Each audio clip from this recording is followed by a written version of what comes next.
alladzi hum fihi mukhtalifun. Dan mereka masih pertentangkan, masih perselisihkan tentang ini, tentang berita besar ini.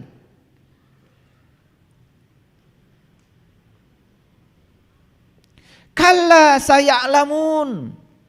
Tidak. Kelak mereka akan tahu. Siapa yang akan tahu itu? Summa kalla saya'lamun. Tidak. Kelak mereka akan tahu. Saya kasih tahu. Siapapun orang yang sudah tahu berita besar ini dan sudah tahu berita besar ini ada dalam dirinya, Allah berfirman dalam Al-Quran, sanurihim ayatina fil afaq wa fi anfusihim hatta yatabayyana lahum annahul haq. Aku bentangkan kebesaranku di segala ufuk, dan yang paling penting aku bentangkan kebesaranku pada dirimu sendiri. Dan siapa yang sudah melihat kebesaranku pada dirinya, maka dia sudah mengetahui apa itu kebenaran. Sudah lihat kebesaran Allah dalam dirimu.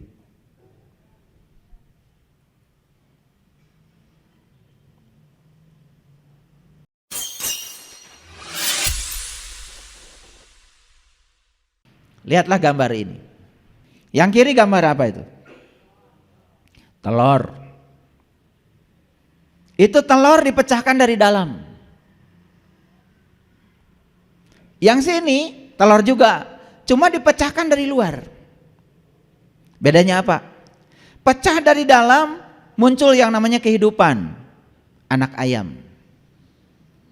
Anak ayam akan punya anak lagi, namanya anak ayam. Begitu kan? Dan terus berkembang biak, jadilah banyak ayam. Setuju?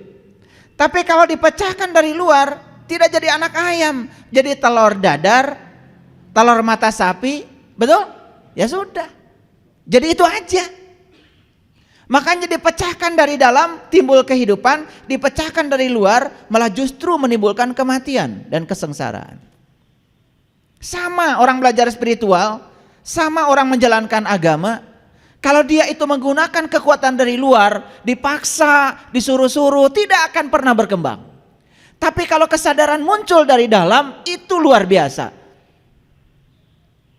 Makanya tugas kita ini sebagai orang tua bukan memaksa anak harus itu harus ini, tetapi timbulkan inspirasi pada dirinya agar dia mau melakukan itu dari kesadarannya sendiri.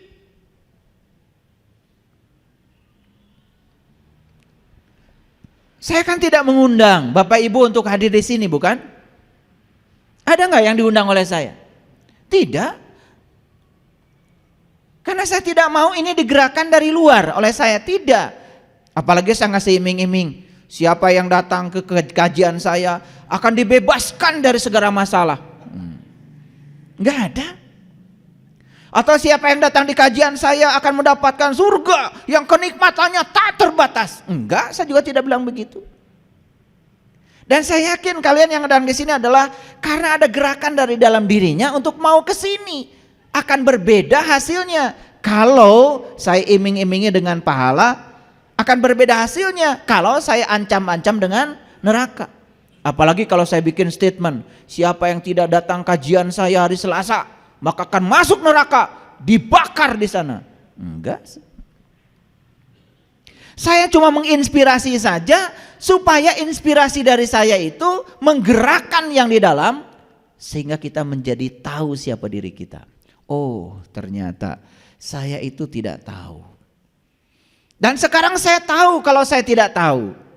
Makanya saya harus mencari tahu. Ternyata selama ini saya sok tahu. Dan saya tidak mau tahu. Diberitahu kadang-kadang sok tahu. Tapi sekarang saya tahu kalau saya tidak tahu, maka saya tundukkan diri saya supaya saya menjadi orang yang tahu dan saya tahu bahwa saya tahu. Jangan jadi orang yang tidak tahu dan saya tidak tahu kalau saya tidak tahu. Gerakan dari dalam itu namanya gerakan perubahan. Dan kalau perubahan dimulai dari dalam, semua yang di luar akan dahsyat berubah. Tadi kata-kata bijaknya, sedikit saja pergeseran di dalam akan membuat pergeseran besar di luar diri kita. Ingin mengubah situasi di keluarga kita? Gampang. Gampang. Jangan merubah keluar, tapi rubah ke dalam. Rubah ke dalam. Biasa marah-marah, stop marah-marah. Biasa usil, stop usil. Kalau ada piring berantakan, jangan marah-marah. Cuci. Karena marah-marah itu menghamburkan banyak energi, tapi piring tetap kotor. Ngerti maksud saya? Apa marah-marah tidak pakai energi? Marah-marah itu ternyata energinya lebih dahsyat, menguras pikiran dan tenaga kita daripada kita mengerjakannya dengan senang hati. Makanya saya di rumah, mohon maaf, saya ngasih teladan. Kalau di rumah itu berantakan, ya, karpet kotor, ya saya ambil vacuum cleaner dan saya sedot, selesai kan? Dan saya tidak pernah, ya silahkan tanya anak-anak saya ada di sini, istri saya ada di sini, tanya, apakah saya pernah ceramah? Siapa yang bikin kotor karpet ini? Enggak penting. Yang penting itu dia sedot. Coba, betul nggak? Kalau perubahan dimulai dari dalam, yang di luar ikutan kok. Ketika saya sedang nyedot karpet, anak saya pasti bilang, aduh masa sama ayah yang gitu aja. Udah ya, biar sama saya. Nah, sudah mulai dari dalam. Jadi sekarang ini kita perlu cara untuk menginspirasi seseorang supaya dia mau melakukan itu dari kesadarannya sendiri. Karena itu akan menimbulkan kehidupan. Belajar dari telur ayam. Telur ayam dipecahkan dari dalam oleh ayam, keluarlah anak ayam. Tapi telur ayam dipecahkan dari luar, dipaksa supaya pecah. Cuma jadi dadar telur atau telur mata sapi. Betul apa tidak? Jadi alam sudah mengajarkan yang luar biasa. Cuman kita kadang-kadang ya tidak bisa menangkap hal yang luar biasa itu. Jadi kuncinya sederhana. Ketika di dalam ada yang bergeser, maka di luar pasti bergeser. Ketika di dalam berubah, maka di luar pasti berubah. Saya kasih tahu ilmunya. Ketika seseorang sudah menemukan tempat suci di dalam, semua yang di luar menjadi suci. Ketika seseorang sudah menemukan kemuliaan di dalam, semua yang di luar mulia adanya. Dan ketika seseorang sudah menemukan keindahan di dalam, semua yang di luar menjadi indah. Dan orang yang gampang sekali menghakimi, orang yang gampang menyalahkan, orang yang gampang marah, sebetulnya karena dia belum menemukan keindahan di dalam dirinya sendiri. Belum selesai, masih banyak konflik dengan dirinya sendiri. Jadi kalau orang itu banyak konflik di luar, sebetulnya itu adalah isyarat kalau dia tuh masih berkonflik dengan dirinya sendiri. Paham sampai sini? Oke. Dari mana kalau begitu perubahan dimulai? Ya dari diri sendiri. Dari diri sendiri. Bagian mana yang harus kita ubah? Nih, bagian sini dulu. Bagian sini. Gimana caranya? Itu akan saya berikan hari ini. Ketika kita berusaha merubah yang di luar tanpa dimulai dari diri sendiri, pasti gagal. Pasti gagal. Jadi oleh karena itu, kenapa selama ini kita gagal merubah orang lain? Karena kita ingin mengubah orang lain seperti yang kita mau, tetapi kita tidak mengubah diri kita sendiri seperti yang orang lain mau.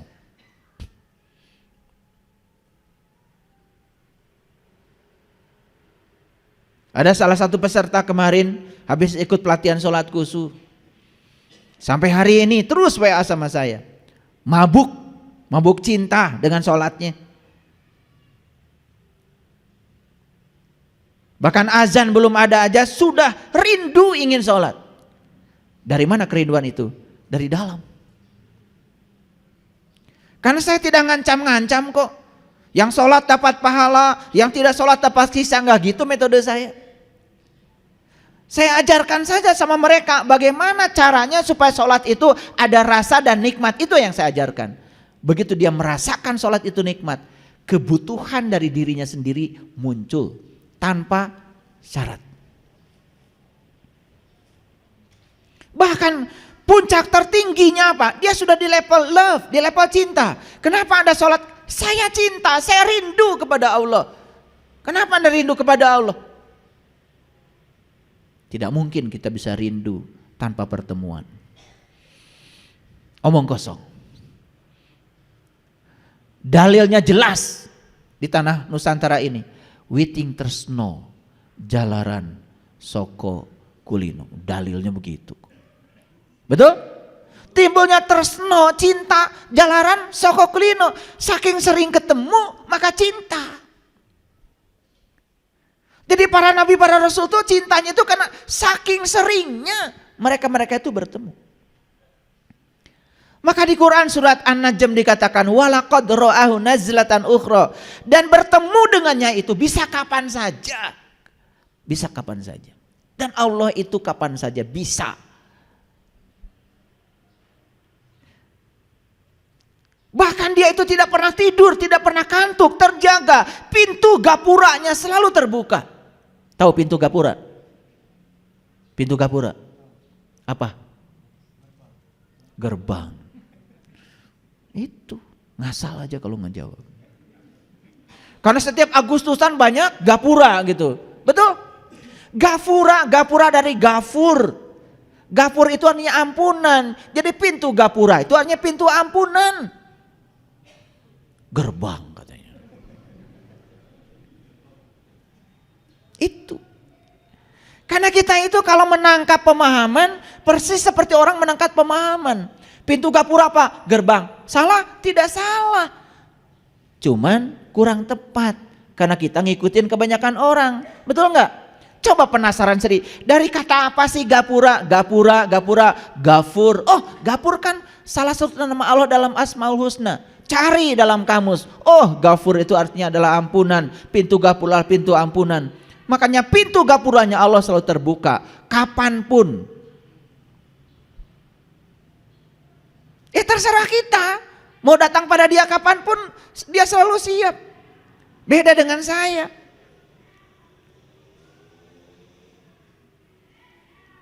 Nanti jam 1 bisa ketemu nggak Pak Saiful? Nggak bisa. Saya mau ke Bogor.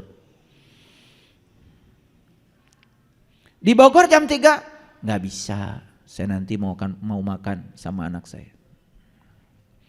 Jam 8? Nggak bisa. Itu jadwal istri saya. Manusia kayak saya ini kan banyak alasannya, betul nggak? Tapi Allah tidak pernah. Ya Allah, saya mau ketemu nanti sore, kata Allah, nggak bisa, sibuk. Betul nggak? Nah, sebegitu luas ya, sebegitu luas waktu dan ruang yang disediakan beliau, kita sendiri kok gak mau datang, itu aja. Paham ya? Oke, baik. Sekarang saya mulai pakai Quran. Dalam Quran surat Al-A'raf ayat ke-58. Ini surat yang ke-7 ya. Wal baladut thayyib. Balad itu bahasa Arab artinya kota. Tapi sering disebut juga balad itu adalah tempat. Tidak salah, kota juga tempat bukan? Itu. Wal baladut thayyib, ya. Jadi thayyib itu baik. Jadi lucu namanya Bang Thayyib tapi nggak pulang-pulang. Itu. Lucu kan? Itu berlawanan dengan namanya. Padahal thayyib itu artinya baik. Ya. Kalimatun thayyibah itu kalimat-kalimat yang baik. Wal baladut thayyib yahruju nabatuhu. Dan tanah yang baik, tanamannya akan tumbuh subur. Biizni rabbihi, dengan seizin Allah. Nah kalau kita berbicara tanah, biasanya langsung yang terpikir oleh kita adalah tanah. Tanah yang ada di luar diri kita, betul? Salah? Tidak salah, itu juga tanah secara syar'i. Tapi tanah secara hakikat kan ini yang terbuat dari tanah. Betul? Makanya saya sering iseng itu. Ada yang suka makan rumput di tempat ini? Iseng tuh kalau bertanya. Ada yang suka makan rumput? Enggak katanya. Saya ubah sekarang. Ada yang suka makan daging? Acung tangan dong. Wah, ternyata semuanya. Bukannya rumput itu terbuat, daging itu terbuat dari rumput? Betul? Iya. Lah coba sapi nggak dikasih rumput, nggak ada dagingnya. Cuman kita nggak sadar kalau daging itu berasal dari rumput, diolah oleh alam jadi daging. Nah kita ini sebenarnya makan rumput dalam bentuk daging. Ada yang suka makan kotoran sapi? Wih, amit-amit katanya. Betul, betul nggak?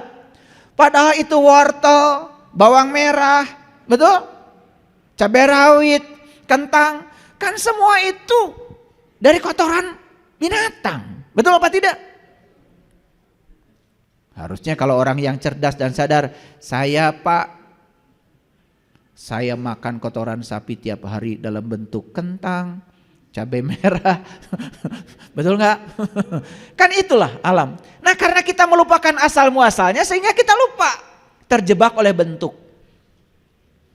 Oke, nggak apa-apa. Jadi mana tanah yang sebenarnya?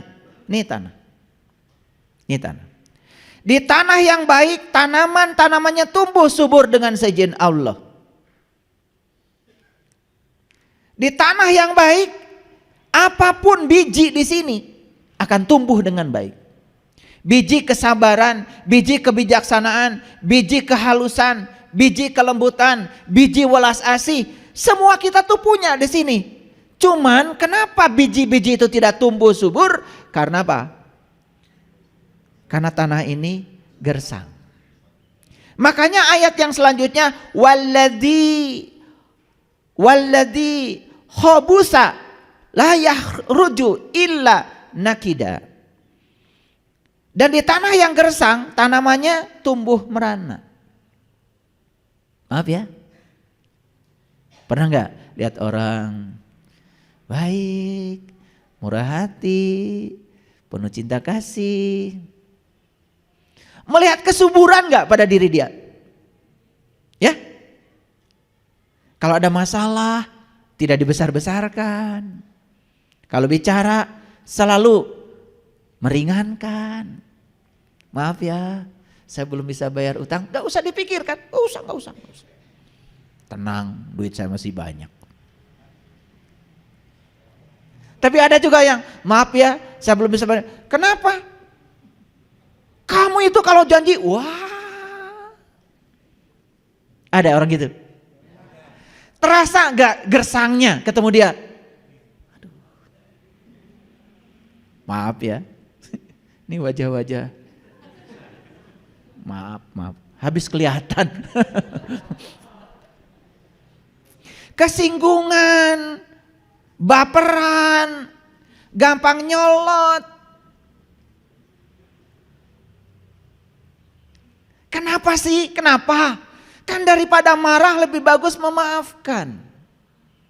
Daripada menyalahkan kan lebih bagus memahami. Betul nggak? Buat apa menyalahkan? Pahami. Anak pulang terlambat, gak usah disalahkan dulu, pahami, dengarkan dulu dia bicara. Jangan nyolot mentang-mentang ibu, mentang-mentang ayah sudah nyiapkan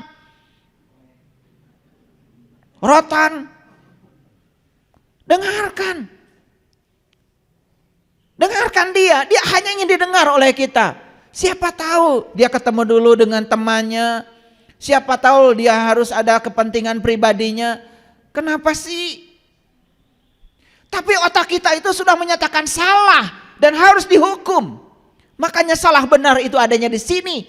Makanya pikiran yang tidak berkualitas selalu menciptakan kehidupan yang penuh dengan kesengsaraan. Maaf ya, kita belajar agama bertahun-tahun, menghafalkan ini, menghafalkan itu, melakukan ini, melakukan itu, tetapi ini tidak berkualitas. Kesadaran tidak meningkat, masih benci pada orang, masih tidak suka pada orang. Padahal hukum alamnya jelas, apapun yang tidak kamu sukai dari orang, sifat itu sebenarnya adalah sifatmu. Jadi kalau kita tidak suka sesuatu pada orang, jangankan sifat yang tidak disukai pada orang itu adalah cerminan dalam dirimu masih ada sifat itu.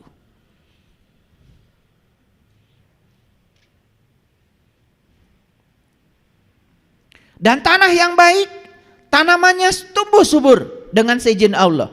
Dan tanah yang gersang, tanamannya tumbuh merana. Demikianlah kami ngulangi tanda-tanda kami bagi orang-orang yang bersyukur. Tahu syukur? Saya tanya lagi sebelah sini, tahu syukur?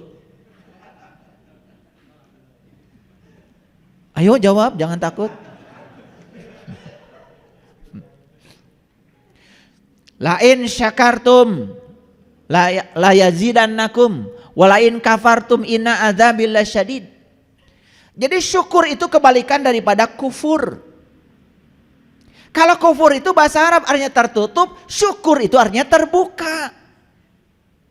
Kita tuh kadang-kadang ngomong sembarangan, banyak-banyak bersyukur, teknisnya nggak pernah diberitahu. Gimana coba cara bersyukur?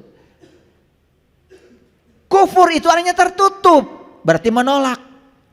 Syukur itu artinya terbuka, menerima apapun yang terjadi apa adanya tanpa penghakiman. Itu namanya syukur. Kan kalian syukuran itu kalau mendapatkan yang diinginkan. Begitu mendapatkan yang tidak diinginkan, gak pernah ada undangan syukuran. Itu syukuran macam apa yang kayak gitu? Udah gitu pakai kalimat-kalimat Arab lagi. Tasyakur binikmah. Wah.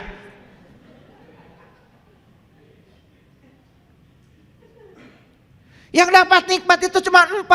1 para nabi, 2 para siddiqin, 3 para syuhada, 4 para sholihin. Kata Quran.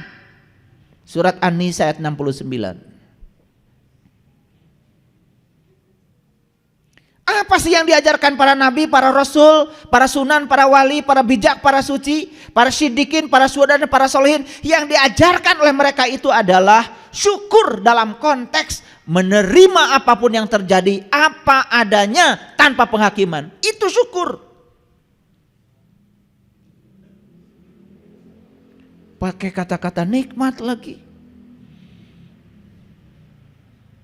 Jadi tasyakur binikmat itu artinya adalah terbuka terhadap apapun yang terjadi tanpa ada penghakiman, tidak terjebak benar salah, tidak terjebak baik buruk. Apapun yang terjadi, dia melihat di belakangnya adalah kehendak semesta.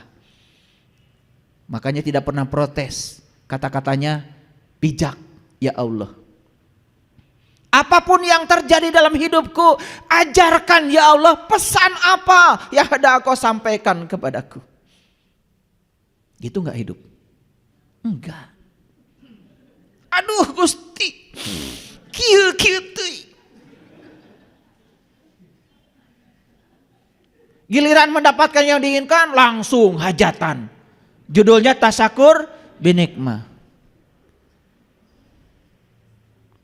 Maaf ya, ketololan ini sudah berkembang. Bukan kebiasaan, ketololan. Karena gak ngerti. Kufur itu artinya menolak, syukur itu artinya menerima. Dengan keterbukaan, karena syukur artinya adalah terbuka. Terbuka terhadap semua yang terjadi. Karena semua kebenaran, semua realitas adalah kebenaran. Tidak ada satu peristiwa pun di semesta yang terjadi tanpa seizinnya.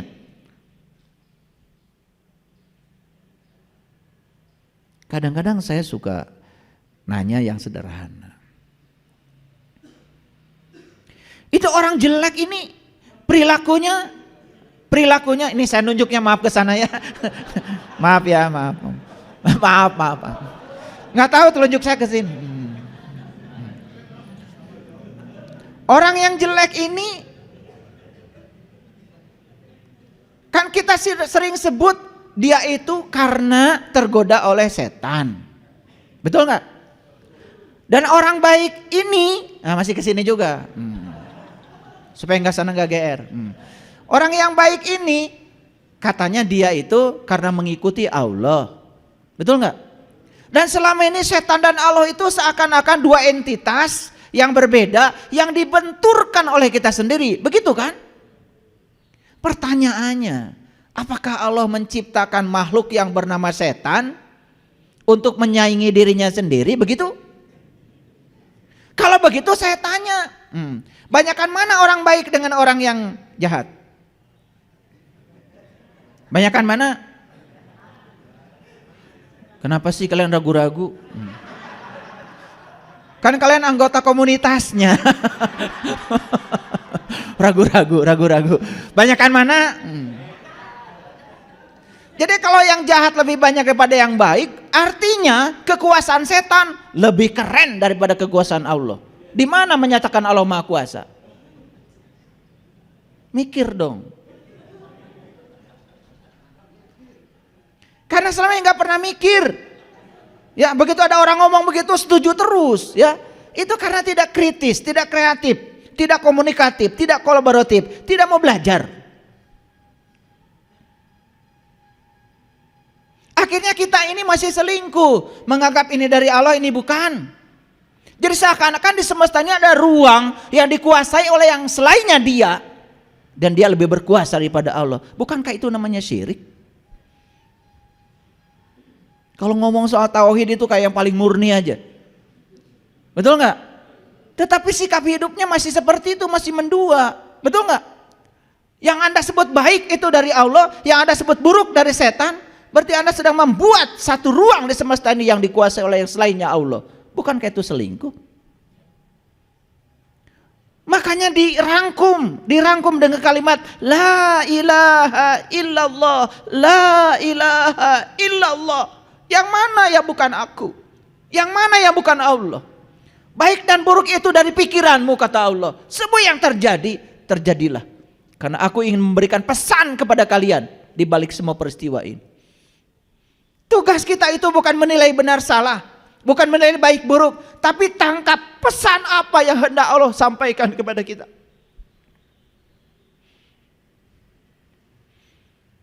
Hampir semua orang setuju. Ketika dia sedang jatuh, kesadarannya naik. Tapi ketika dia sedang naik, kesadarannya turun. Bukankah kejatuhan itu yang membuat dia semakin sadar? Betul?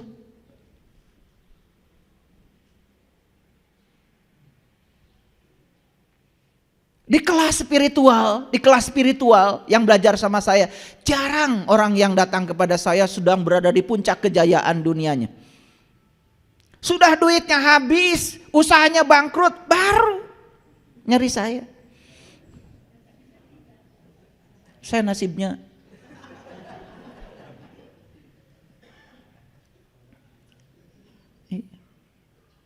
Makanya ketika saya cerita, saya sedang ngebangun nih sebuah kawasan buat kita nanti supaya kita belajar di sana lebih enak.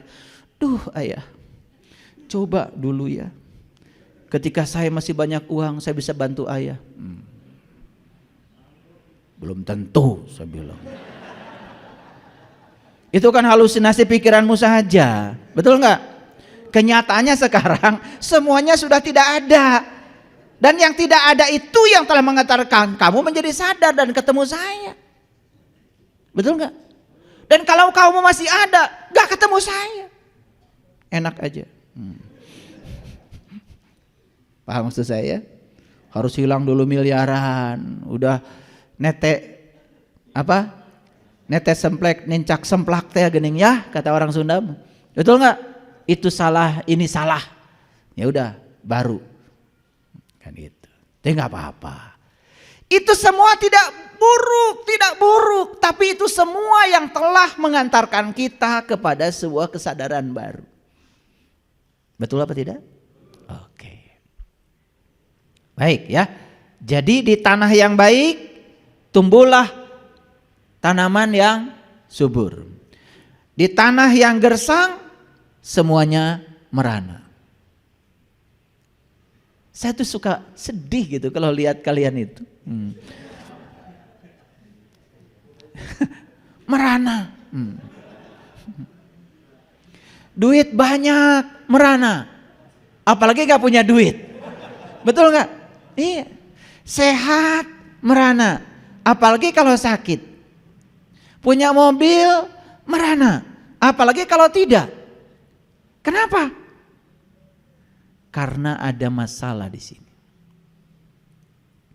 Jadi sumber penderitaan manusia adalah berasal dari penolakan pikirannya. Karena masih terjebak benar salah, pikirannya masih menghakimi. Dan itu sumber masalah. Ternyata masalah itu tidak ada ketika pikiran sudah selesai dari penghakiman. Gak ada. Ada yang bilang, saya punya masalah. Masalahnya apa, Bu? Suami saya. Emang kenapa? Marah-marah. Emang jelek marah-marah? Kan jelek, marah-marah jelek itu kata ibu, kata pikiran ibu. Bukankah itu doa ibu? Jadikanlah saya istri yang soleh. Langsung suaminya marah. Kan ciri istri yang soleh itu sabar. Betul nggak? Makanya saat suaminya tidak sabar, dijadikan ketidaksabarannya sebagai jalan untuk membuat dia tambah kuat. Keren nggak? Keren. Kan semuanya di sini, nggak ada masalah. Masalahmu di sini.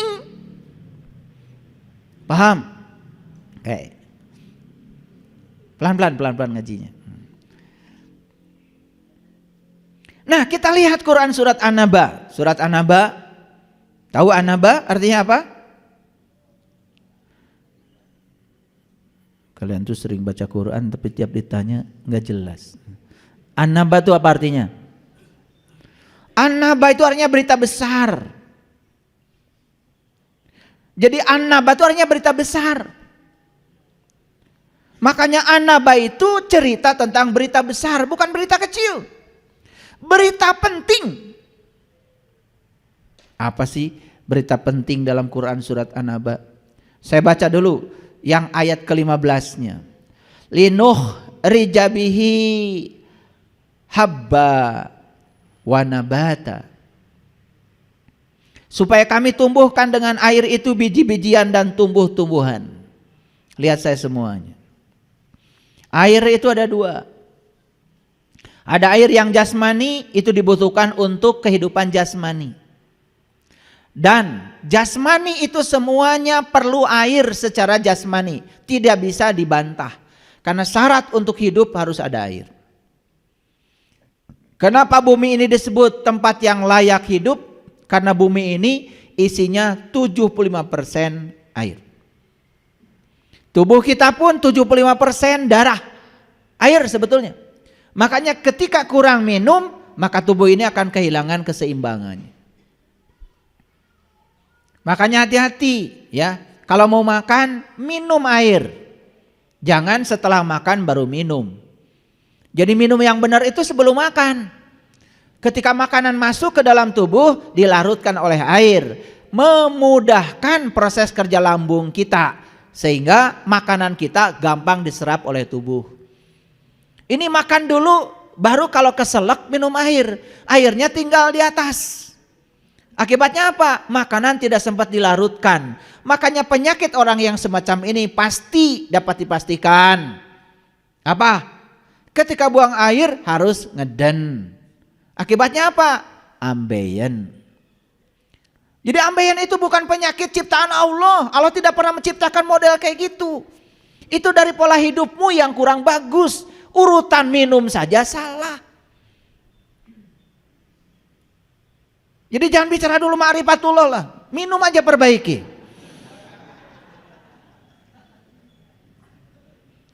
Ini bicaranya ma'rifatullah, minum aja salah. Itu namanya ma'rifatullah.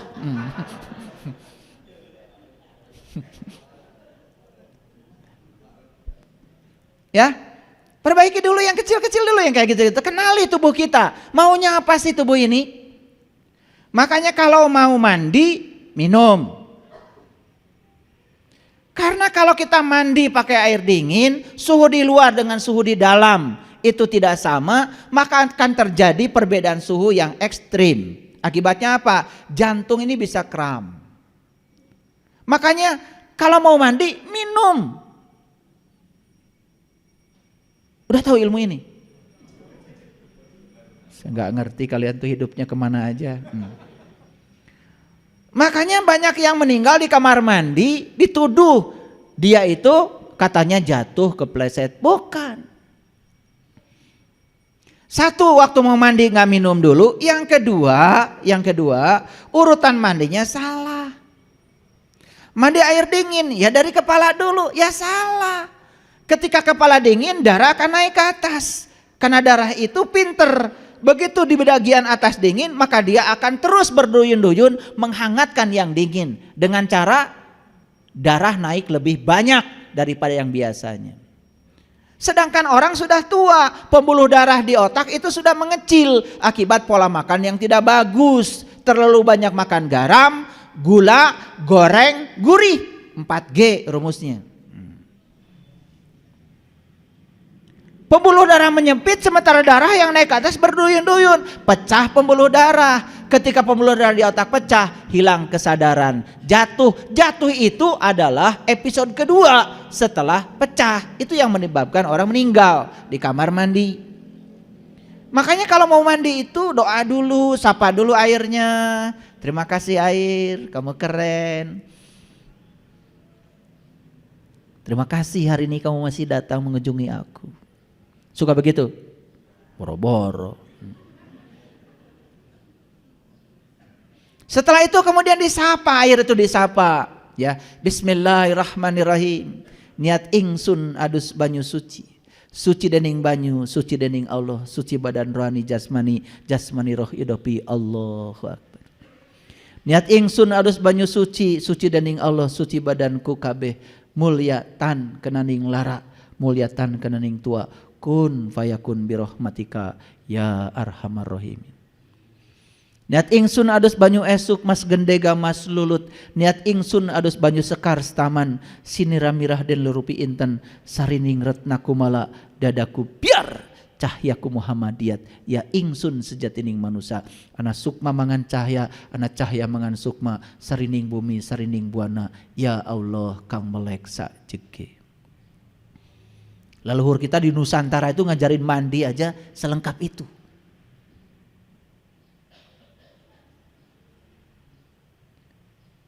Dan kita sangat menyepelekan ajaran leluhur kita. Itu yang bikin doa itu namanya Sunan Gunung Jati loh.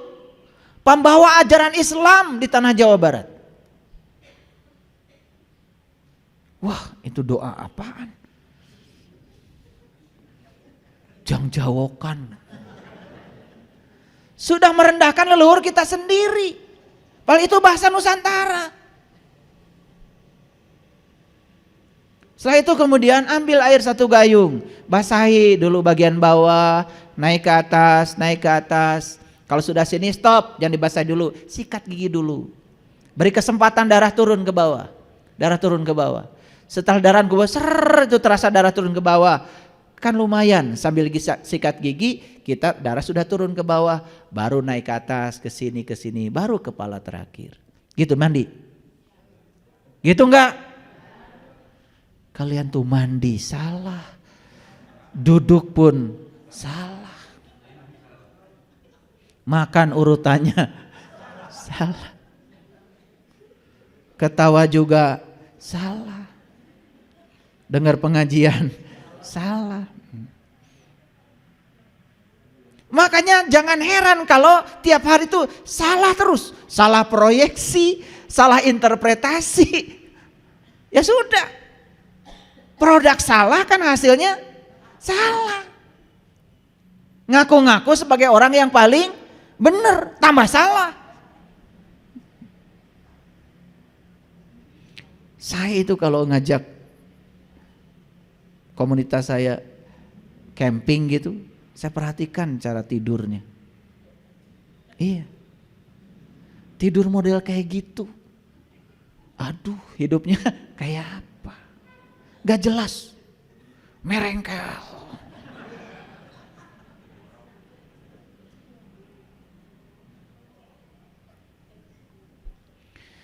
Pakai bantal sudah bertahun-tahun masih belum mengerti. Bantal tuh menyangga ini dengan ini nih, supaya ini dengan leher itu tidak deadlock. Udah gitu bantalnya tinggi, Nempel bagian sini, ini nggak kesangga, ya cangkel. Berapa jam? Akibatnya penyakitnya itu ya migrain.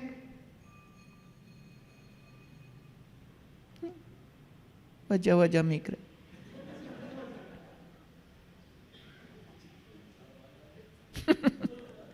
Iya, kepala sakit, saya bingung gitu. Tasnya macam-macam jenis obat penghilang rasa sakit. Ngakunya belajar meditasi. Kemana-mana bawa obat, sekantong. Luar biasa. Aduh, ya Allah. Cing atau bodoh teh.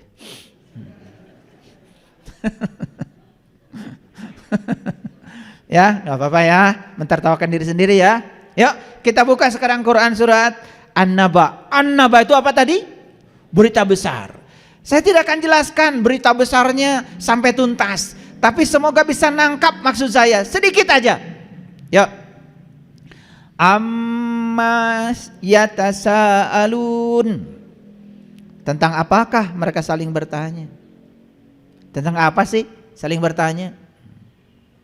Ya. Anin naba'il adim, tentang berita yang besar. Naba'il adim itu berita yang besar. Bisa ditebak nggak berita paling besar di semesta ini tentang apa? Gempa? Tsunami? Krisis moneter? Coba, ada yang pintar nggak? Kira-kira berita apa yang paling besar?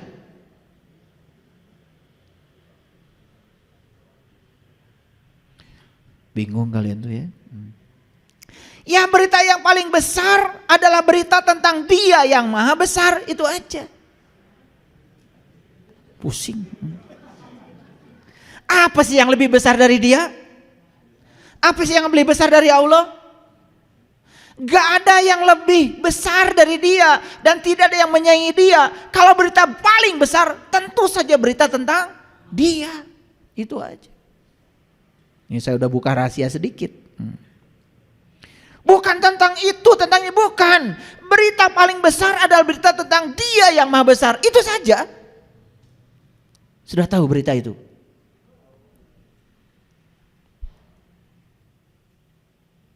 Karena Dia sudah berfirman dalam hadis qudsi, kuntu kanzan mahfian wa ahbabtu an urifa fa khalaqtu khalqan. Aku adalah suatu perbendaharaan yang tersembunyi. Aku ingin agar aku dikenali, maka aku ciptakan kalian semua agar dengan ciptaan itu kalian bisa mengenali aku. Jadi berita yang paling besar itu adalah berita tentang Dia yang maha besar.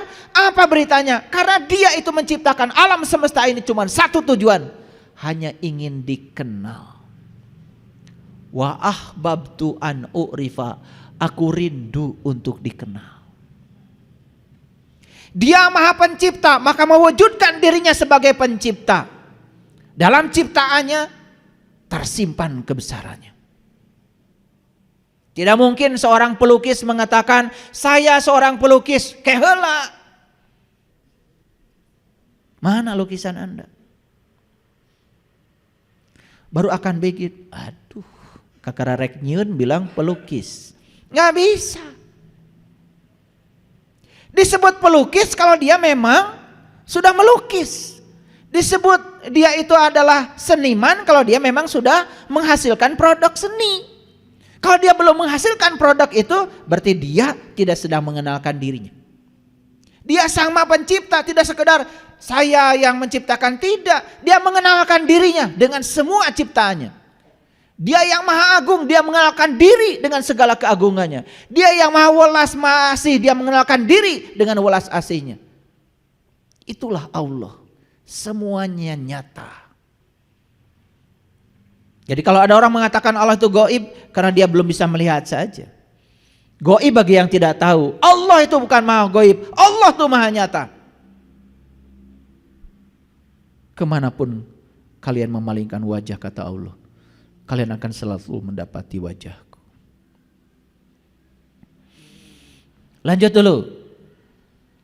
Alladzi hum fihi mukhtalifun. Dan mereka masih pertentangkan, masih perselisihkan tentang ini, tentang berita besar ini.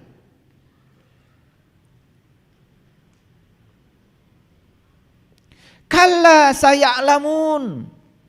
Tidak. Kelak mereka akan tahu. Siapa yang akan tahu itu? Summa kalla saya'lamun. Tidak. Kelak mereka akan tahu. Saya kasih tahu.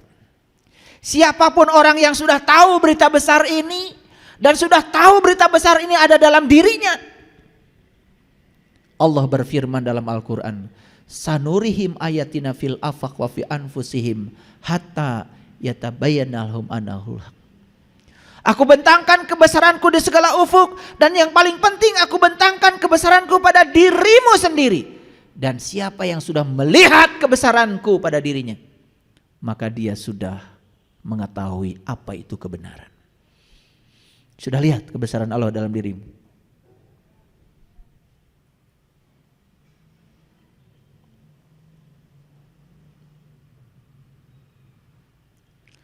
Alam naj'al lil ardo mihada.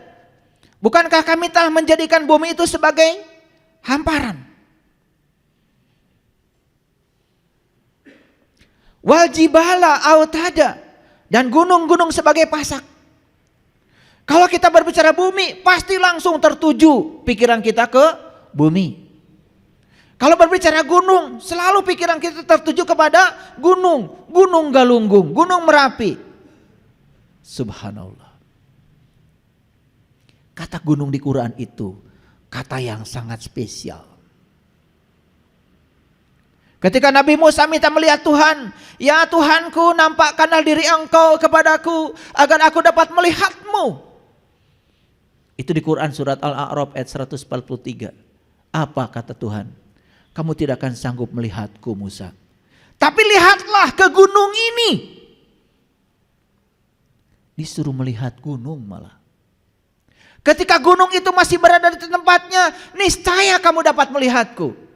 Lalu Allah berfirman, falamma tajalla rabbuhu lil jabal, ketika Tuhan bertajali di gunungnya Musa. Saat itu Musa mengalami fana. Yang terdekat dengan dirinya saja tidak ingat. Bahkan dia pingsan dan mengatakan qala subhanaka tubtu ilaika wa ana awwalul mu'minin. Jadi itu pengalaman Musa saat minta melihat Tuhan. Dan kemudian Tuhan bertajali di gunung. Apa kalau gitu gunung? Gunung bukan itu. Gunung adalah kesadaran puncak yang ada pada diri manusia. Gunung adalah sidrah al-muntahanya manusia.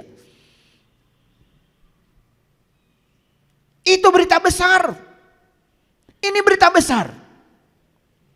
Kalau kita sudah bisa menyaksikan tajalinya Allah di puncak kesadaranmu, baru akan bisa melihat tak terbatasnya hamparan dalam dirimu. Ternyata tubuh ini bukan sesuatu yang terbatas, tapi tubuh ini sesuatu yang tanpa batas. Ternyata yang ada dalam tubuh kita bukan sesuatu yang terbatas, tapi sesuatu yang tanpa batas. Baru ucapan Allahu Akbar itu menjadi bermakna dan ada rasanya. Wa khalaqnakum azwaja, dan kami jadikan kamu berpasangan. Selama ini ketika kita mendengarkan kata pasangan di Quran, selalu aja suami istri. Suami istri itu pilihan. Pasangan itu jasmani dan ruhani. Adam dan Hawa.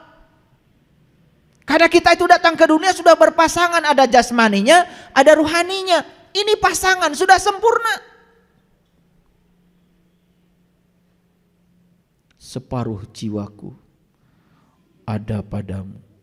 Makanya hati-hati. Jadi aja kamu hidupnya separuh jiwa. Lah iya, setengahnya ada pada orang lain. Hidup macam apa seperti itu? Makanya dia tidak pernah mengalami kesempurnaan. Tidak bisa menerima dirinya apa adanya. Bahagia pun harus bergantung pada orang lain. Ketika separuh jiwa ditaruh di orang, dan orang yang kita tempatkan separuh jiwa kita itu tidak seperti yang kita mau, langsung jungkir balik. Menderita hidupnya. Betul? Kita ini sudah utuh, sudah berpasangan. Lihat saya semua. Adam di sini, Hawa di sini. Ketika Adam dan Hawa serasi, pikiran, jiwa, fisik, serasi, adem. Itu namanya surga. Lagi tenang seperti ini. Tiba-tiba ada orang datang membawa berita buruk. Bu, kata si Anu, ibu itu katanya ini.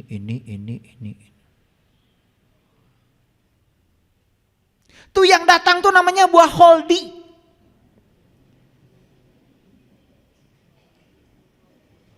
Begitu datang itu berita, langsung ditangkap oleh pikiran. Dek!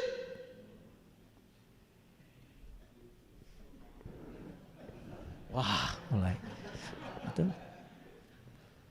Jadi yang tadinya Adam dan Hawa sedang di surga, sedang menikmati keserasian, kedamaian itu, saat itu dia menelan buah holdi itu, langsung dia terusir dari surga, masuk ke dalam kemarahan, kebencian, itulah neraka. Ngartos ya teh? Quran itu kontekstual, konseptual, bukan cerita sejarah masa lalu. Quran itu terjadi di sini, saat ini, sekarang, dan kita mengalami setiap saat. Betul apa tidak?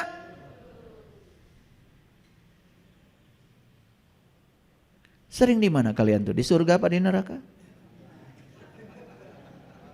Sebenarnya saya malas nanya gini. Kan dari wajahnya udah kelihatan gosong semua kan. Ini supaya kelihatan ada dialog aja.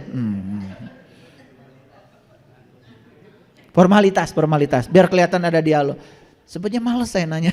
Karena sebenarnya nggak nanya juga saya udah tahu. Kan dikit-dikit marah, dikit-dikit benci, dikit-dikit tidak bisa menerima kenyataan. Betul? Ketika orang lain tidak sama dengan pikiran Anda justifikasi orang lain itu salah. Bahkan dengan mudahnya menyesatkan orang lain. Ingat di Quran Allah mengatakan, Inna robbaka wa alamu biman dola an sabilihi wa huwa alamu bil muhtadin. Hanya Allah yang tahu siapa yang tersesat di jalannya dan siapa yang mendapatkan petunjuk. Tidak ada satu manusia pun berhak memberikan penilaian pada manusia yang lain. Kalau kita pedomannya Quran, yuk pedomani Quran. Karena Quran mengatakan Inna robbaka huwa alamu biman dola an sabilihi wa huwa alamu bil muhtadin. Hanya dia Allah yang tahu siapa yang tersesat di jalannya, siapa yang mendapatkan petunjuk. Dan Allah ketika kita tersesat, ditariknya oleh Allah, dikasih berbagai macam pesan. Betul nggak? Hidupmu menderita terus karena ada yang salah dengan hidupmu. Tuh, tubuh fisikmu sakit terus karena ada yang salah dengan cara hidupmu. Tuh, kamu konflik terus dengan orang lain, ada yang salah dengan cara hidupmu. Jadi Allah itu tidak pernah menghukum, tetapi Dia hanya mengingatkan kita supaya kita kembali ke jalannya. Itu yang dilakukan Allah. Dan kenapa kita menderita terus menerus? Satu, karena kita tidak bisa menangkap pesan Allah kepada kita. Begitu banyak peristiwa yang terjadi tapi kita tidak bisa menangkap pesan itu. Paham sekarang? Sudah berpasangan kita? Sudah sempurna kita? Ya sudah, kalau sudah sempurna, sudah berpasangan, ya sudah. Bahagia tentukan oleh kamu, jangan ditaruh di orang. Mau bahagia aja pakai Kalau kamu baik sama saya bahagia. Loh, mulai. Apa dapat dijamin orang baik terus pada kamu? Berarti kalau orang tidak baik kamu tidak bahagia gitu? Ya Allah, bahagia macam apa yang kayak gitu? Itu bukan bahagia, itu senang. Karena kamu mendapatkan yang kamu mau, itu senang. Bahagia itu tidak bergantung mendapat atau tidak mendapat. Itu keputusanmu sendiri. Saya tetap saja tenang dan damai apapun yang orang lakukan pada saya. Saya tidak akan pernah mengizinkan apapun meruntuhkan kedamaian saya sendiri. Terlarang bagi saya menelan buah holdi. Cerita buah holdi aja dari dulu gak ngerti-ngerti. Betul gak? Jadi menelan buah holdi betul-betul menelan buah. Bukan. Yang paling berbahaya itu bukan mulut ini. Nih mulut ini. Telan olehmu semua pun berita dari luar lewat sini. Langsung kalian akan sengsara. Betul apa tidak? Masa gak ngerti-ngerti selama ini? Segitu banyak pengalaman menderita. Anteng aja di situ. Iya. Duit gak punya, penyakit banyak. Betul gak? Iya. Mau ngaji aja ke sini gak punya ongkos. Apa bukan penderitaan itu? Betul gak? Tetapi itu bukan Allah sedang menderitakan kita. Tidak.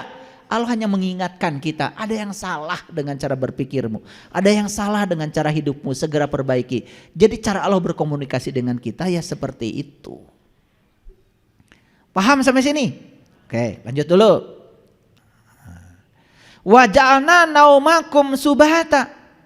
Dan kami jadikan tidurmu istirahat. Tidur yang mana ini? Tidur yang mana? Hati-hati. Bukan tidur yang itu yang ngorok. Kalian tidur itu masih mikir. Mimpi yang buruk-buruk. Mungkin dikejar anjing gelo. Tidur macam apa kayak gitu? Nggak istirahat. Betul nggak? Makanya bangun tidur badan pegel-pegel, kepala pusing, nggak istirahat. Jalan-jalan. Kemana kita tidur jalan-jalannya? Ke tempat yang sesuai dengan frekuensi jiwa kita. Ini saya kasih tahu ya. Kalau hari ini kita masih tidurnya yang buruk-buruk, mimpi yang buruk-buruk, itu sudah jelas isyaratnya bahwa jiwa kita masih sefrekuensi dengan yang buruk-buruk itu.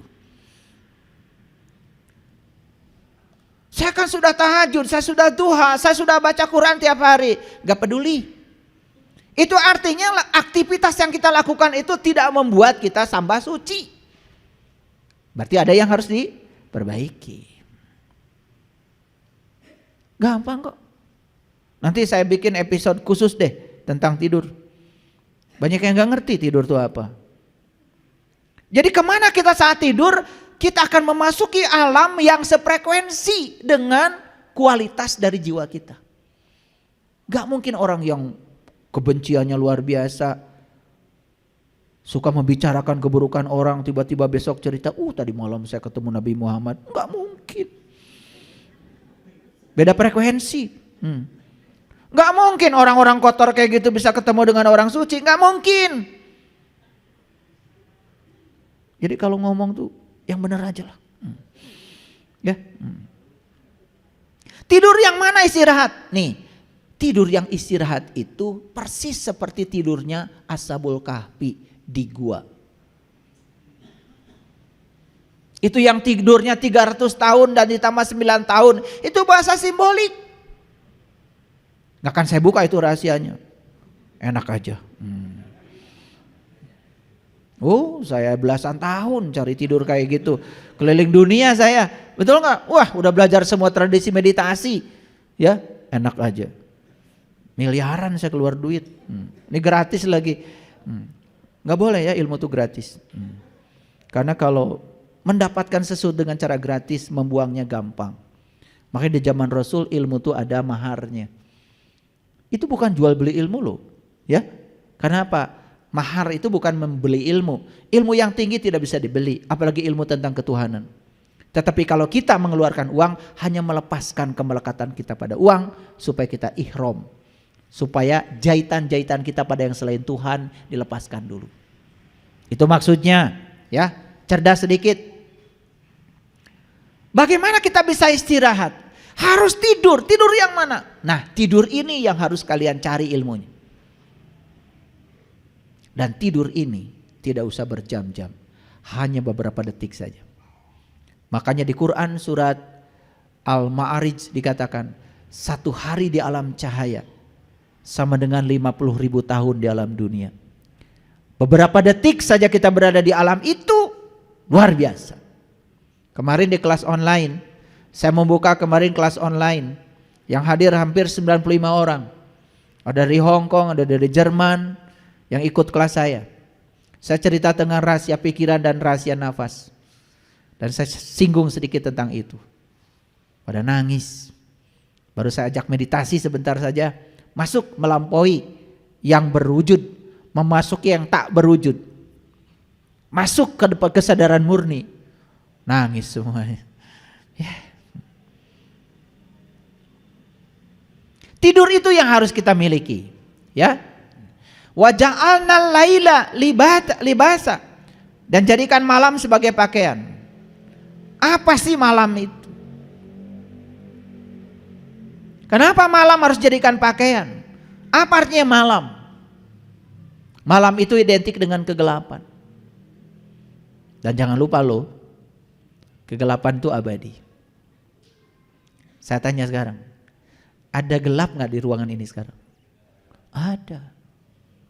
Lo gak kelihatan karena sedang terhalang oleh sinar matahari. Begitu sinar matahari nanti tidak ada lagi, kan gelap ada.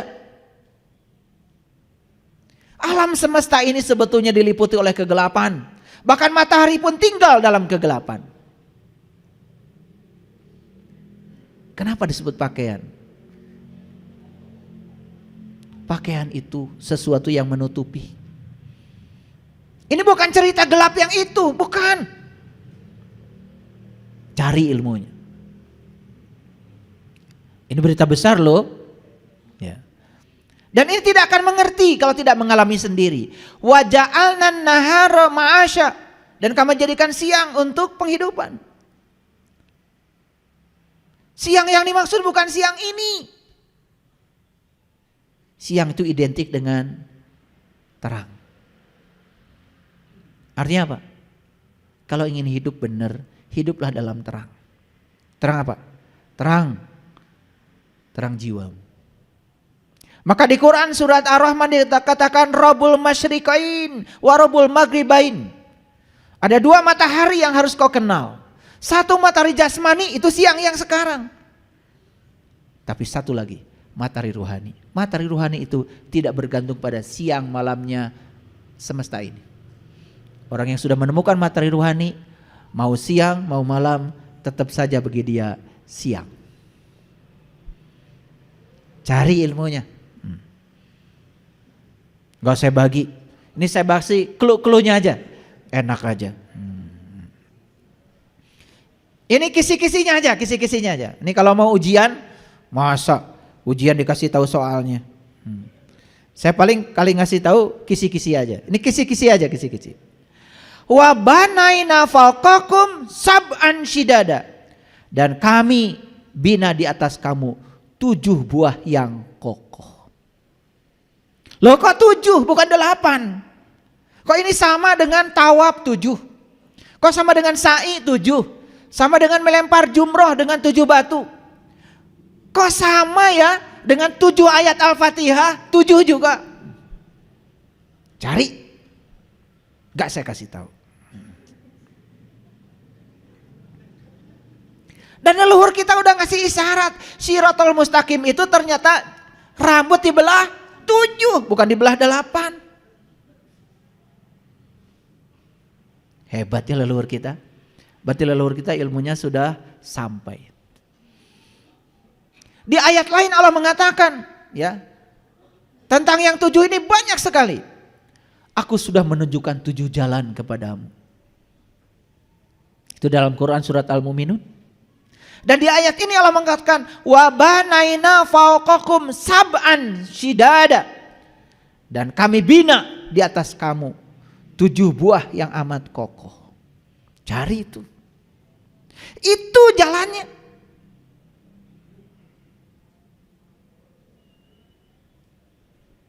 Itu yang disebutkan Shiratal Mustaqim.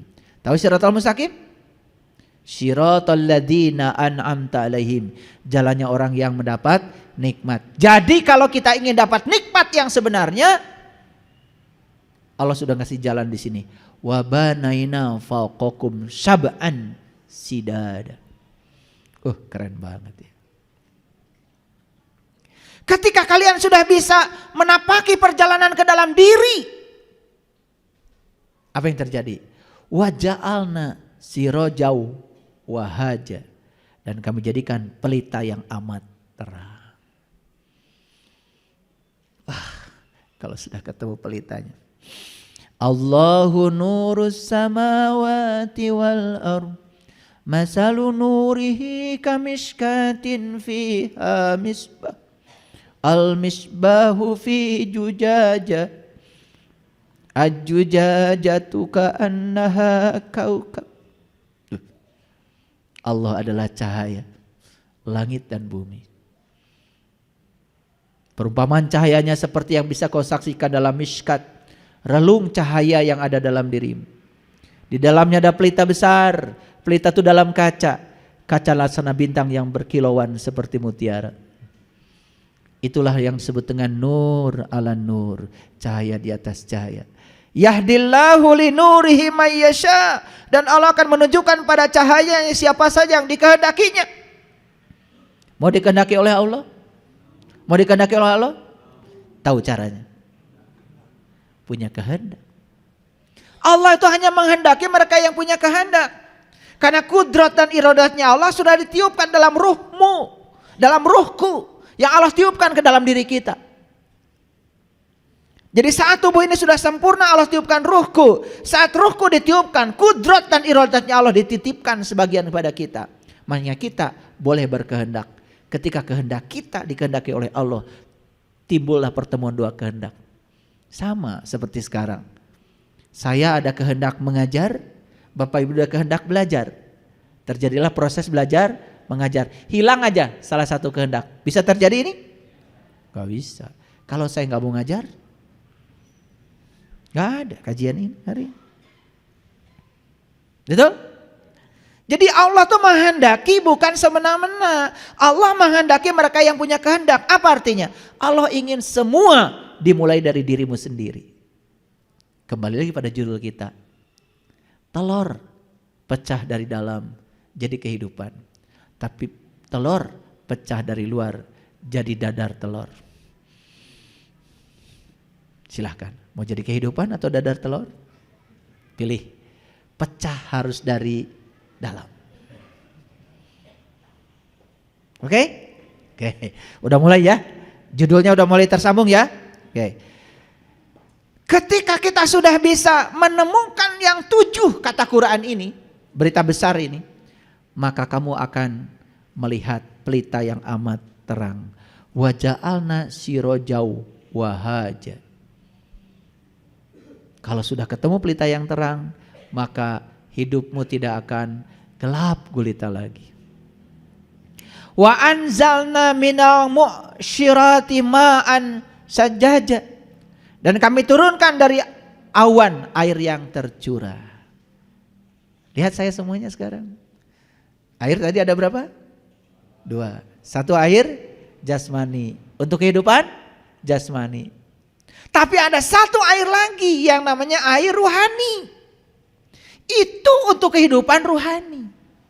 Tubuh yang berasal dari tanah butuh air yang jasmani. Tetapi jiwa kita yang terbuat dari cahaya, nur ala nur, makanannya bukan air itu. Jiwa kita adalah cahaya, makanannya adalah cahaya. Makanya di doa mandi yang saya bacakan tadi, ana sukma mangan cahya, ana cahya mangan sukma, sarining bumi sarining buana, ya Allah kang melek sakjege. Orang yang sudah di level itu melek selamanya, itu namanya eling lan waspodo. Itu yang disebut dengan mawas diri. Gak akan terjatuh kalau sudah di situ. Gak akan. Bisnis berhasil biasa, bisnis gagal biasa.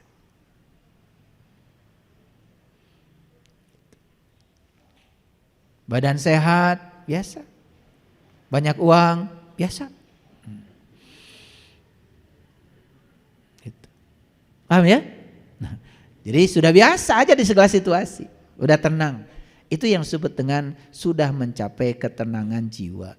Itu yang dipanggil oleh Allah. Ya ayyatuhan nafsul mutmainah. Itu nafs yang sudah mutmainah, yang sudah damai. Gitu. Jadi kami turunkan dari awan air yang tercurah. Tentu saja. Awan itu apa? Tahu awan? Tahu awan? Apa kalau tahu? Awan itu cuma dua. Ada yang putih, ada yang hitam. Betul? Jadi orang yang sudah sampai di kesadaran ini, mau putih, mau hitam, mau dikehendaki atau tidak dikehendaki, selalu tercurah hikmah bagi dirinya. Gitu. Bisnisnya sukses, hikmah. Bisnisnya gagal, hikmah. Orang baik, hikmah. Orang jelek, hikmah. Itu namanya semua awan bagi dia sudah menjadi curahan hikmah. Wah, tubuh subur. Orang yang seperti ini sudah tingkatan sekolahnya S4. Susah, senang. Susah, senyum. Senang, senyum. Jadi artinya sudah tidak ada susah, tidak ada senang, karena dua-duanya senyum. Susah, senyum, senang, senyum. S4. Ini sekolah paling tinggi. Jadi salah kalau mengatakan sekolah paling tinggi S3, S4. Kalau baru S3, satu tahap lagi kalian harus sekolah. Ya, kalau sudah di level itu, ya sudah. Itu sudah siap itu untuk pulang. Udah siap pulang itu, udah berserah diri itu seutuhnya. Ya. Nah, baru masuk ayat yang ke-15. Linuhrija bihi habbabu wa nabata. Supaya kami tumbuhkan dengan air itu biji-bijian dan tumbuh-tumbuhan. Lihat saya semuanya. Kenapa gersang ini? Karena satu, tanahnya ini kurang baik. Dua, jarang terkena oleh hujan. Gitu aja. Hujan apa? Yang dimaksud hujan di sini adalah ma'ul hayat. Air kehidupan. Itu yang akan menghidupkan jiwa. Jadi banyak orang yang cuma hidup jasmaninya tapi mati jiwanya. Karena apa? Sering kena air jasmani tapi tidak pernah kena air ruhani. Wudunya hanya kena air jasmani, air ruhaninya tidak pernah kena. Lihat kata-kata Rasul, ketika air jasmani nempel di wajahnya, doa beliau apa? Ya Allah, putihkan wajahku dengan cahaya. Padahal air yang nempel ke sini kan air dari air wudu. Tapi doanya kenapa tidak mengatakan, ya Allah putihkan wajahku dengan air wudu ini? Yang nempel di sini air wudu, tetapi yang meluncur dari mulutnya beliau, ya Allah putihkan wajahku dengan cahaya. Paham ya? Paham? Jadi kita harus kenal berapa air? 2 air. Sudah kenal dua-duanya? Sudah kenal dua-duanya? Nah, yang belum kenal segera mengenali. Jadi kesimpulan sebelum saya lanjutkan. Pecah dari dalam, jadilah kehidupan. Pecah dari luar, jadilah kematian. Yuk, jujur, selama ini kita beragama dari dalam atau dari luar? Dari luar. Betul? Jujur ya. Selama ini yang menggerakkan kita sholat apa? Ingin pahala, takut siksa. Luar apa dalam? Luar. Betul? Kalian tuh gak mau sholat karena tidak merasakan enaknya sholat, tapi malu sama tetangga. Luar ke dalam, dalam keluar. Malu sama tetangga? Berarti dari luar. Sebetulnya males Jumatan. Cuman teman-teman udah bawa sajadah di kantor. Betul? Akhirnya malas-malas pun paling belakang lagi. Padahal di sini dongol. Nyampe di masjid, imamnya, khotibnya, ceramahnya panjang, tambah kesel. Begitu sholat, bacaannya panjang. Surat Al-Baqarah. Tambah kesel. Jadi kita jadi menyiksa diri sendiri. Kenapa? Karena sebetulnya yang menggerakkan kita adalah faktor eksternal, bukan internal. Mohon maaf saya bicara begini. Saya pernah berada di situasi itu. Jadi pengalaman. Makanya saya jadinya gak mau sekarang membodohi diri saya sendiri. Saya ingin Jumatan ya dari dalam saya. Saya ingin sholat dari dalam saya. Saya ingin tahajud dari dalam saya. Sekarang semuanya sudah dari dalam. Maka tumbuh suburlah semua biji-bijian yang ada di sini. Paham?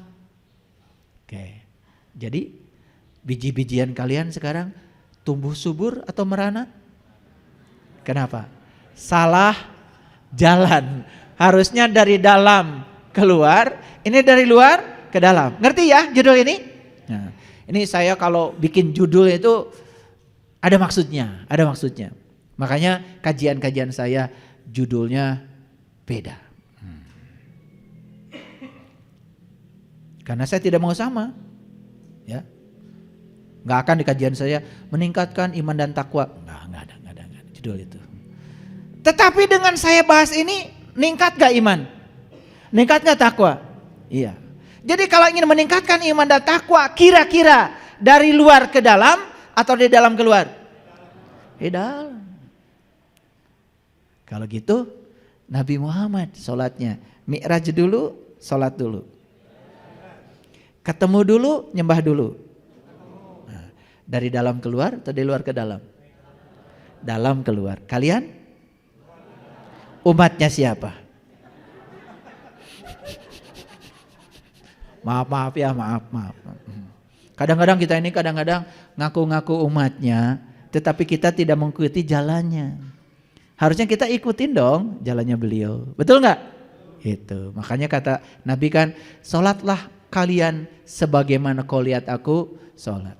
Apakah sholat kita sudah seperti sholatnya Nabi? Lahirnya saja sudah kacau. Takbirnya kemana? Rukunya kemana? Apalagi batinnya. Betul apa tidak? Nah, yuk perbaiki lahir batinnya. Kalau sudah sampai di level itu, nikmat. Nah, sekarang masuk pada renungan. Orang bijaksana mengubah pikirannya, tapi orang bodoh tidak. Kira-kira kita termasuk bijaksana atau bodoh? Belum ngerti ya? Oke, kalau belum mengerti gini. Ada orang pinjam uang sama kita 3 hari, janji belum mengembalikan. Ya? Mana yang kita lakukan? Mengubah pikiran atau memaksa orang supaya dia bayar? Ini udah mulai tidak jujur ini. Udah mulai tidak jujur. Tapi kerasa ke sayanya langsung nih. Jawab yang benar, yang jujur. Mengubah pikiran atau memaksa orang? Bijaksana apa bodoh? Nah, itu harus pakai contoh. Kalau orang bijaksana mengubah pikirannya. Pikirannya gini, pasti nanti juga kalau dia udah punya duit pasti dikembalikan dong. Gitu. Yang diubah pikiran dia, bukan memaksa orang. Enak gak mengubah pikiran? Enak. Udahlah, saya doakan saja. Semoga dia banyak rezekinya.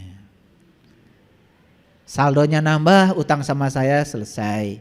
Kalaupun gak bisa bayar, ya gak seberapa. Kan duit saya dari Allah lebih banyak daripada ini pinjam sama dia. Coba. Mengubah pikiran itu adem. Ini namanya memecahkan telur dari dalam. Nah, kalau tidak dikasih contoh kayak gini kan kalian Bingung ya? Belum ngerti tadi, belum ngerti ya. Bukan belum jujur, belum ngerti.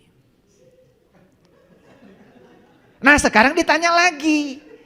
Jadi kalau ada orang pinjam uang, kemudian dia 3 hari belum bayar, perjanjiannya 3 hari, mengubah pikiran atau memaksa orang harus bayar sambil marah-marah? Jujur.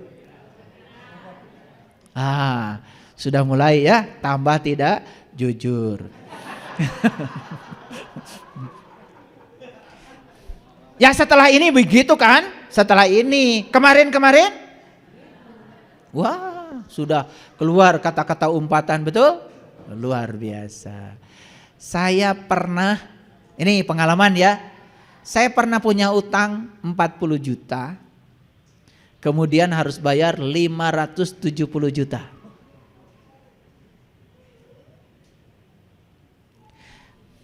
Kalau saya keluar, pasti akan terjadi konflik.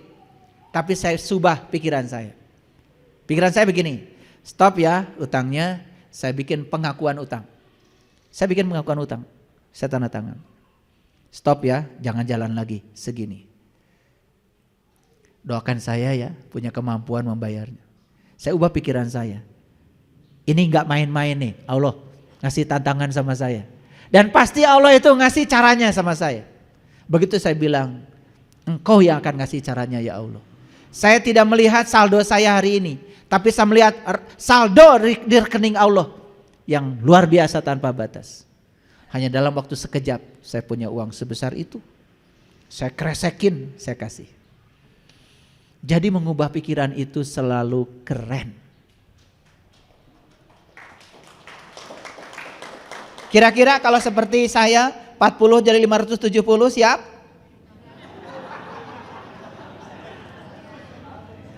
Lah kalian menyangka saya ceramah begini itu ngasih nasihat orang? Tidak.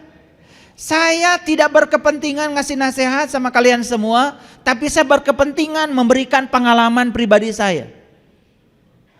Dan semua yang saya omongkan, yang saya katakan di sini itu pengalaman. Karena saya tidak berhak membicarakan sesuatu yang saya tidak pernah mengalaminya. Jadi sudah dilampaui itu semua. Dan ini butir-butir mutiaran yang saya bagikan. Oke, sekarang mengerti? Kira-kira kemarin kita orang bijaksana atau orang bodoh? Kalau besok kalian masih begitu, berarti simpulkan sendiri. Ya. Bila ingin terbang, tinggalkan semua yang membebani.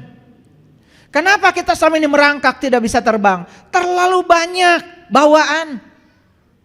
Karena kita terlalu banyak melekat pada sesuatu. Makanya belajar melepaskan. Belajar melepaskan. Air yang ada di saya ini ringan, cuma 600 mili. Betul? Kalau saya pegangnya sebentar, gak masalah. Gak masalah. Mohon maaf ya, tangannya gini Pak. Ya, enggak, tunggu aja. Kan semua harus dialami, nggak boleh teori.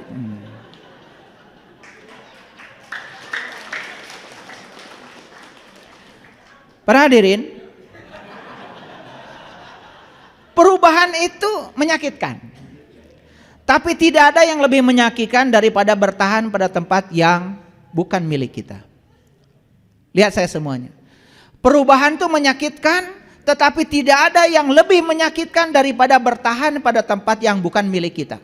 Kita ini selama ini sering tinggal di tempat yang bukan tempat kita. Pura-pura baik, pura-pura menyenangkan, pura-pura soleh, pura-pura hebat, padahal semuanya sedang menipu diri kita sendiri. Daripada kita tinggal di tempat yang bukan milik kita, yuk kita sekarang pindah ke tempat kita sendiri. Artinya apa? Jadi diri sendiri. Pegal Pak? Oke, kasih ya Pak. Oke, tepuk tangan dulu. Jadi apa masalah kita? Masalah kita bukan air segede ini. Kelamaan pegang. Jadi sebetulnya kita ini selama ini ya menganggap masalah itu adalah objeknya. Padahal air ini dipegang sebentar nggak masalah. Tapi tadi dipegang agak lama, pegal Pak.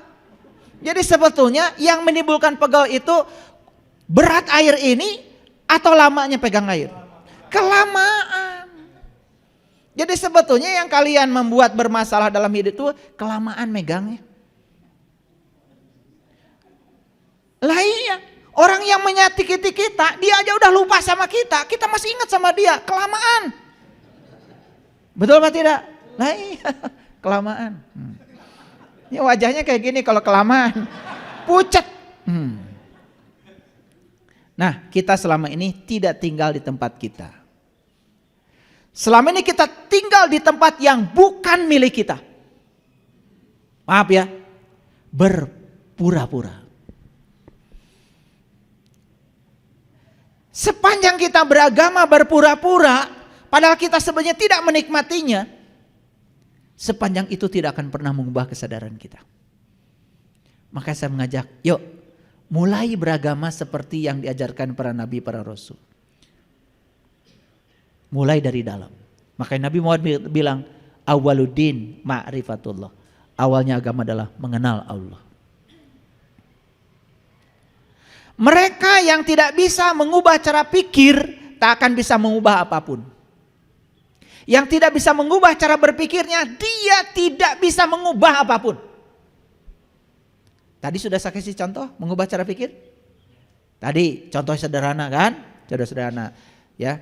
Saya hilang mobil, dipinjam tetangga. Mobil baru loh, 1,5 bulan. Sampai sekarang nggak balik. Alhamdulillah, alhamdulillah. Saya alhamdulillah. Kenapa? Waktu itu kejadiannya begini. Saya tuh kalau jalan-jalan ke mall sama istri saya, anak saya, waktu nggak punya mobil, anteng. Tapi begitu punya mobil, sebentar-sebentar ke parkiran. Sebentar-sebentar ke parkiran.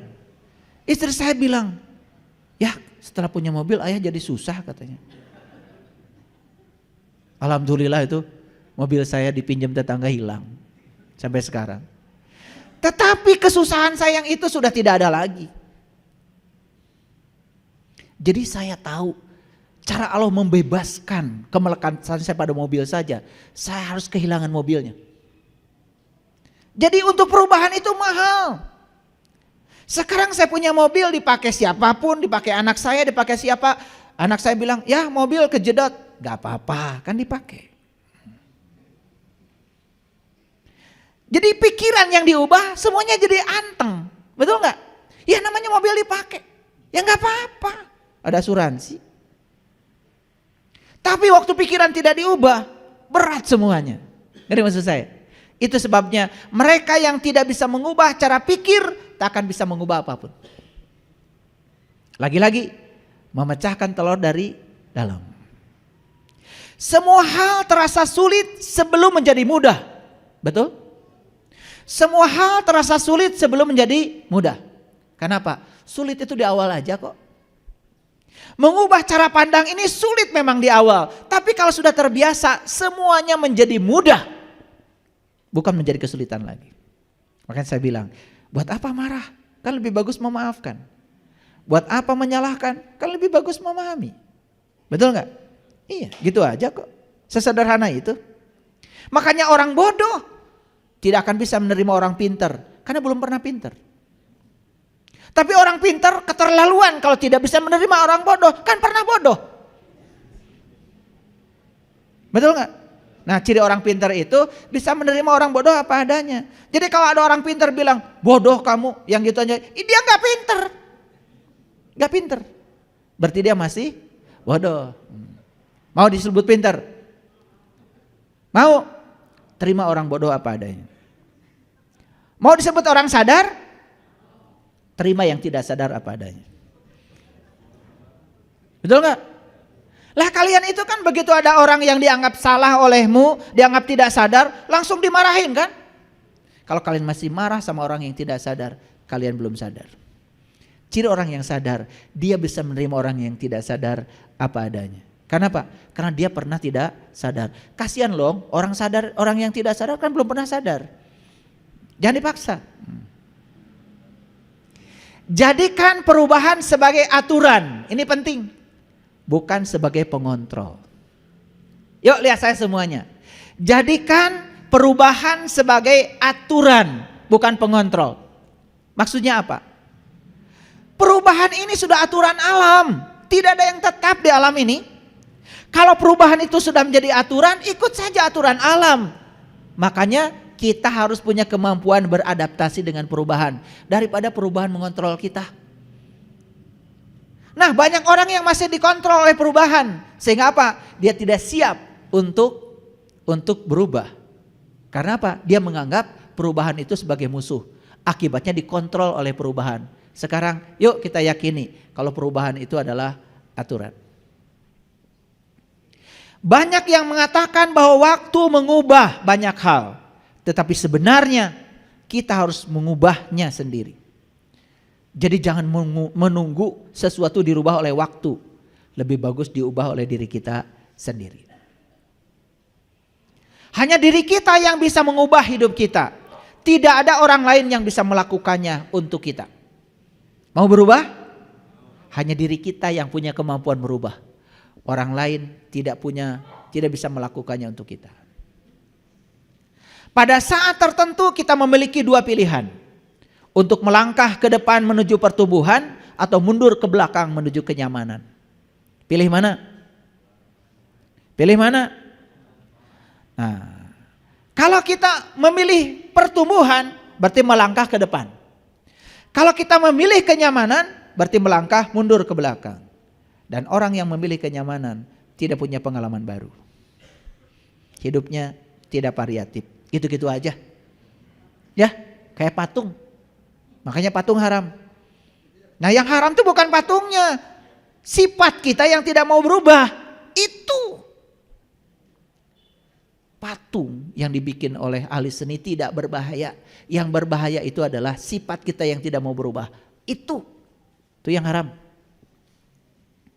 Setiap orang berpikir untuk mengubah dunia. Tapi tidak ada orang yang berpikir untuk mengubah dirinya sendiri. Yuk sekarang tidak usah bikin organisasi ini, organisasi itu untuk mengubah dunia. Gak usah. Ubah aja diri kita sendiri. Saya cuma khawatir aja. Kita bikin organisasi ini, itu untuk mengubah dunia. Tetapi kita lupa mengubah diri kita sendiri. Sekali lagi, dunia tidak akan berubah kalau tidak dimulai oleh perubahan pada diri kita sendiri. Betul? Yuk sekarang fokus ke dalam. Fokus ke dalam. Anak kita nakal dalam pandangan kita. Rubah pikiran kita. Ini anak kan anak saya. Tubuhnya adalah tubuh saya. Bagian dari diri saya. Selnya pun dari saya. Anak ini besar di lingkungan keluarga. Dan saya contohnya. Jangan-jangan anak ini nakal karena melihat contohnya pada saya. Pernah begitu? Anak melawan sama kita. Jangan-jangan dia pernah melihat pertengkaran kita dengan pasangan hidup kita. Yuk sekarang jangan menyalahkan. Memahami saja. Jadi kalau ingin anaknya tidak nakal lagi, mulailah orang tuanya tidak nakal. Sederhana? Sederhana? Yuk, pilihan hari ini cuma dua. Memecahkan telur dari dalam atau memecahkan telur dari luar. Pilih yang mana? Pilih yang mana? Nah, berarti kalau sudah memilih itu komitmen kita. Terima kasih. Assalamualaikum warahmatullahi wabarakatuh.